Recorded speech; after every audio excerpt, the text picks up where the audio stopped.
Vådeskud. Snigskytte er sgu et godt arbejde. Det er udfordrende arbejde, og så er det udendørs. Jeg kan love dig for, at du ikke bliver træt af det.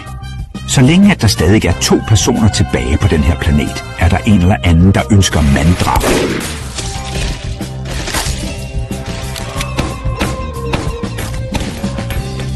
Ja, jeg er ikke massemorder. Jeg er en snigemorder. Fanden mener du? Det ene er et arbejde, og det andet er en psykisk sygdom. Hvis jeg skal være ærlig med dig, så er mine forældre pisse ligeglade.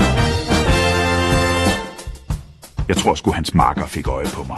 Jamen, der kan man jo bare se.